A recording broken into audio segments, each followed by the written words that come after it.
found out that on uh, that on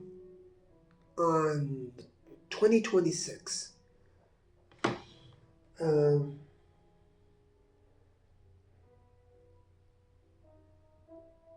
uh,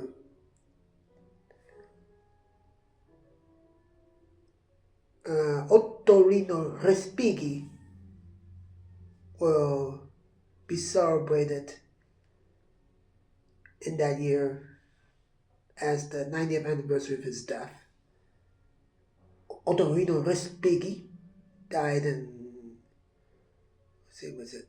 So this is 2026 minus 90. So he died in 1936. His most adored piece is actually a piece for orchestra called I Pini di Roma, or The Pines of Rome. So even though this is not 2026, I'm going to try to, I think I did a transcription of the final part of this four-movement poem. It's called I Pini della Via Appia. It means the pines of the Appian Way. It depicts this famous road used by the Romans, which I also like, which is a long trail that leads to southern Italy, and it's supposed to depict the Roman soldiers who do that long walk after fighting off in a foreign land and they wanted to go back to Italy. And the soldiers march in groves just before dawn breaks. And then as they march toward Capitoline Hill, which is the climax of the Appian Way, the sun breaks out, and they know they are not going to fight any more battles. They can celebrate their victory. That's basically what it is. The Roman soldiers walking to celebrate victory. So that's what it is. That's my own summary of the Pines of the Appian Way from Ottorino Respighi's Pine of Rome. But I'm going to try to do a lead into this because since I've loved this piece so much, and I realized that the third movement segues into the fourth movement without pause. The third movement is called the Pines of the Janiculum. So this part, the third movement, ends with recorded nightingale chirping. It's not from the violins. Yeah, the violins do some help with tremolos. But Ottorino Respighi required for the conductor a special recording of nightingale bird sounds that were common around the area of the Janiculum. So it's probably the first time ever in a contemporary classical piece that recorded bird sounds were done. So, to celebrate the 90th anniversary of his death early, I'm going to do the lead-in, which is the conclusion of the Janiculum, Pines of the Janiculum, and into the Pines of the Appian Way.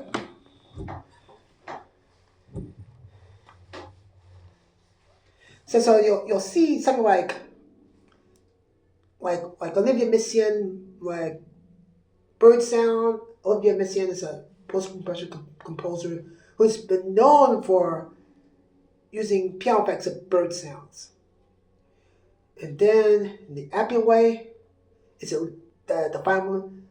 Think of that as something like a military march, a slow military march that starts soft, and it's almost like Ravel's Bolero. Ends with a grand crescendo to more than fortissimo. It's called fortissimo to a big climax, of course. The loudest point is when dead Roman soldiers reach Capitoline Hill. It's a little bit shy. It's just.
an easy piece to do.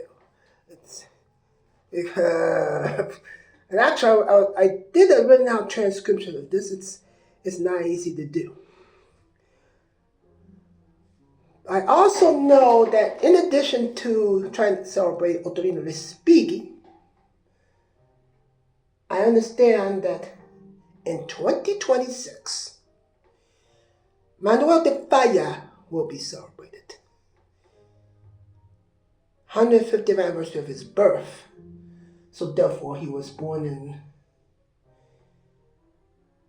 1876. So in honor of this upcoming 150th anniversary, I'm going to be doing a piece from his Cuatro Piezas Españoles, or 4 Spanish pieces for piano.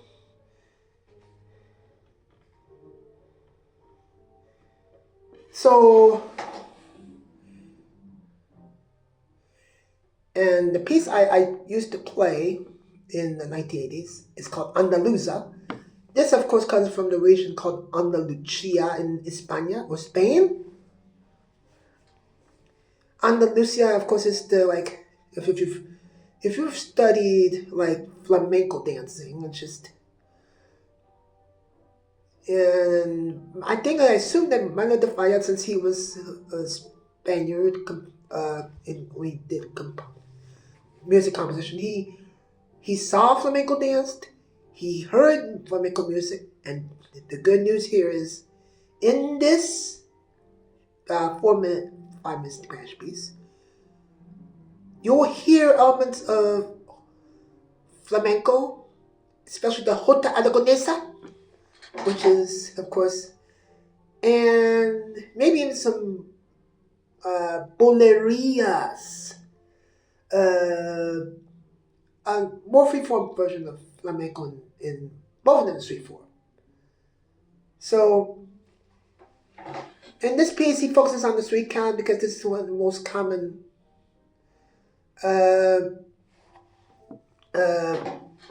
meter used in most flamenco dances. The 3 count.